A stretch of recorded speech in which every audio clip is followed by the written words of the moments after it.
the sit rep on New York? The Russian jamming rigs have neutralized our air support. As long as they maintain air dominance, it's a losing fight. We cannot lose New York. Are there any special mission units in the area we can request? JSOC's got a Delta Force team at Bennett Field. Call sign Metal. Overlord, Metal 01 is up on Greenside. This is Sandman. Understand we are OPCON to you. Over. Glad to have you in our corner, Sandman. The Russians are using electronic countermeasures to jam our comms and guidance systems. The primary emission tower is on top of the stock exchange. I need your team to destroy it. The jammer's full spectrum, so until it's down, you'll have no radio contact. I have ground assets to get you close. Over. Copy all. We'll get it done.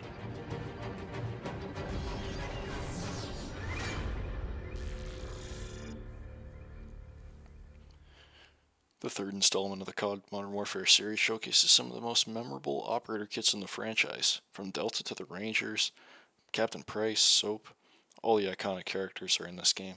Today we're breaking down the gear, uniforms, and weapons of Delta Force and the Army Rangers as seen throughout the campaign and Spec Ops. From head to toe, we'll go over exactly what they're carrying, or the closest approximation of what we can get. Section 1 will cover the uniforms. Operators in Modern Warfare 3 are seen in several uniform setups depending on the mission and the environment. Delta operators most commonly wear Cry Gen 2 or Cry Army Custom AC uniforms in Multicam or OCP. Basically about the same. You don't have to get one or the other because at the end of the day they turn out the same. UCP versions also appear especially for Rangers and in urban operations. It's a shit camo, but if you get UCP Delta, which is super rare, it might even work a little bit better. Drag it through the dirt, get some shit on there, wear it down a little, it works better that way. Patches that everybody's wearing is full color or subdued US flags, blood types, and unit insignia where applicable. Find some custom patches that look cool, don't go over the top. For your eyewear, early 2000s ballistic glasses or tactical sunglasses, so Revision, Wiley X, things like that, anything really works. Head coverings like balaclavas or shamags, depending on the climate or whatever your guy's doing. Base it off one picture if you want to. I don't care. Like, all these Rangers and Delta look different if they're NPCs. Pretty much everybody's wearing Oakley factory pilot gloves or USG flight gloves if you want to be cool too. Everybody's also wearing a tactical watch. There's a lot of variation in the uniforms, so pick a couple of screenshots or pictures and try to go off that. Maybe even some real life reference photos too. They're all pretty damn good. Section 2 goes over the vests and carriers, which vary quite widely. Several options appear depending on the character and mission. I've got two choices laid out. You can go with a full carrier or an OTV plus load bearing setup.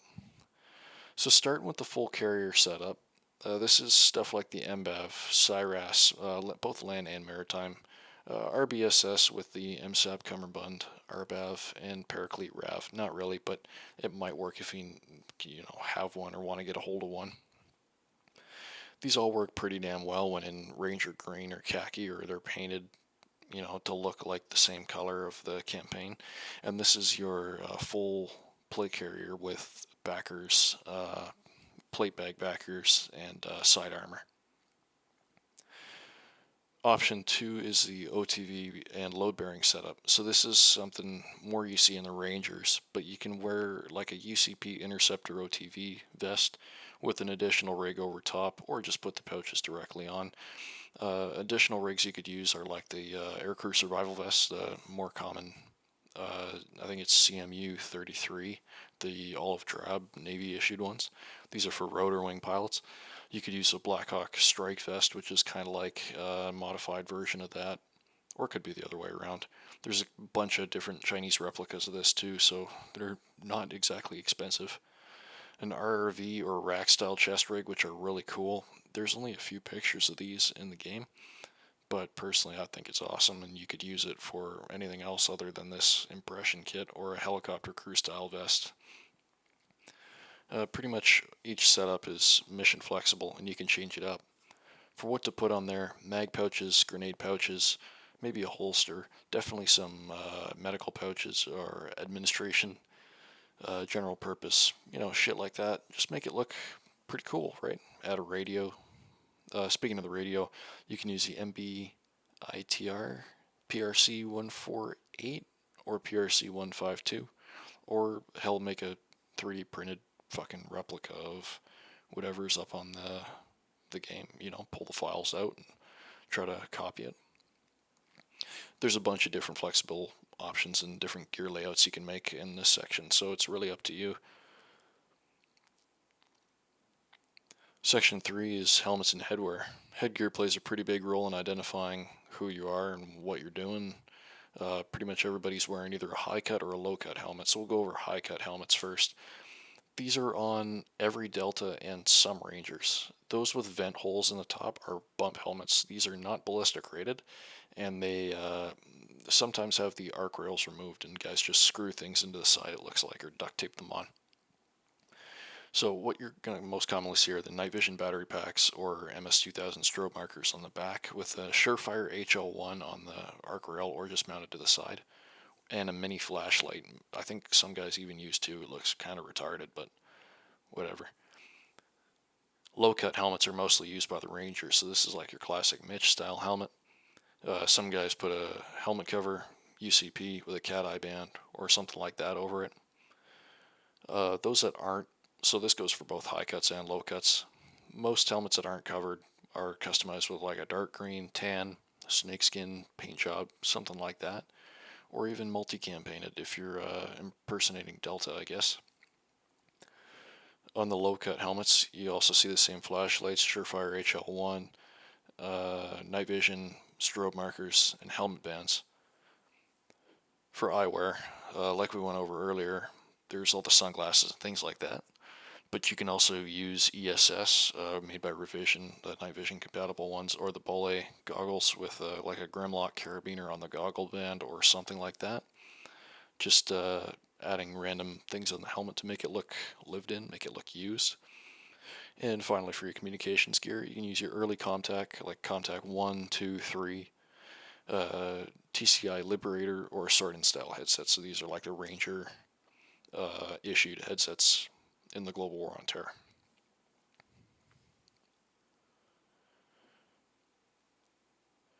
Small details will complete the loadout, so for this side section, you can add things like knee pads, usually tan, green, or black, drop leg holsters holding utility gear, drop leg panels holding utility gear or holsters, magazines, multi-tools, grenades, things like that, maybe even a radio. I don't think they do that, but you could. And sidearms, always put a lanyard on your sidearm and a sling on your primary, just so it doesn't fly away on you. Now the fun part, right? The guns, the weapons. The most common weapon you're going to see are the M4A1 and ACR, so we'll go over the M4. It's got an integral gas block front sight, which can be replaced with, there's a specific model made by Aero Precision, the front sight, that can be placed on pick rail gas block, and then you can pair it with the GG&G rear flip-up sight, or something similar, backup iron sight. They seem pretty good, work pretty good like they would in the game. You're not going to find anything exact because iron sights don't work like that, but these are alright. Add the arms swan sleeve and arms standard length riser with a cut in the back, which is it's expensive, but you're gonna have to do it if you want to add the rear sight.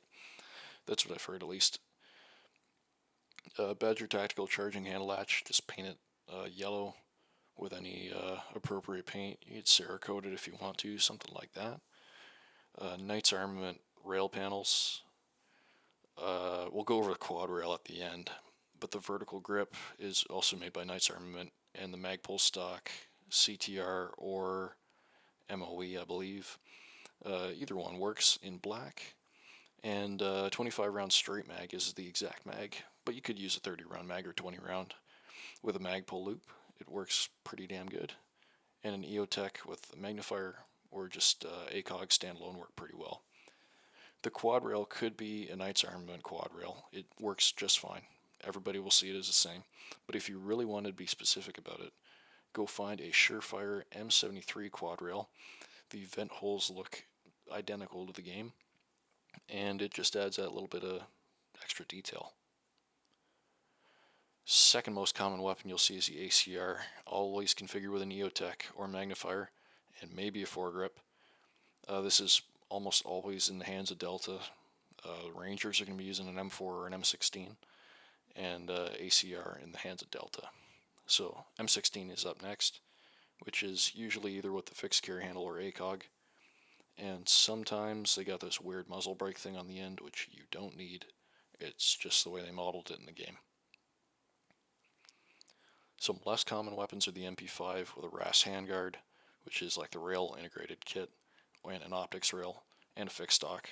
The EBR marksman rifle with a scope, and maybe a bipod, and 249 or 240 built-fit machine guns. Probably not worth getting one of these three because everybody is carrying one of the first three. For your sidearms and special weapons, preferably an FN57 or an HK USP, but you could also bring a Desert Eagle P99, which is made by Walther, or a Glock 18, which is a little bit ridiculous, but it would work as well. XM25 Airburst Launcher appears in the New York mission, so if that's the most iconic mission to you, you could bring that along, make a replica of it or something. Or a SMAW anti-structure or anti-armor weapon, which is a SMAW grenade like rocket launcher. You could put an M203 grenade launcher on your rifle, but you're not going to see it very often on CQB situations, so probably going to go on an M4 or an ACR. Overall, Modern Warfare 3's kit design for Delta Force and Army Rangers is pretty hard-hitting. It looks awesome, and it replicates, what you would think operators would look like in 2011. There's a lot of detail down to the plate carriers and M4 builds and eyewear, helmet paint jobs, and all this other stuff.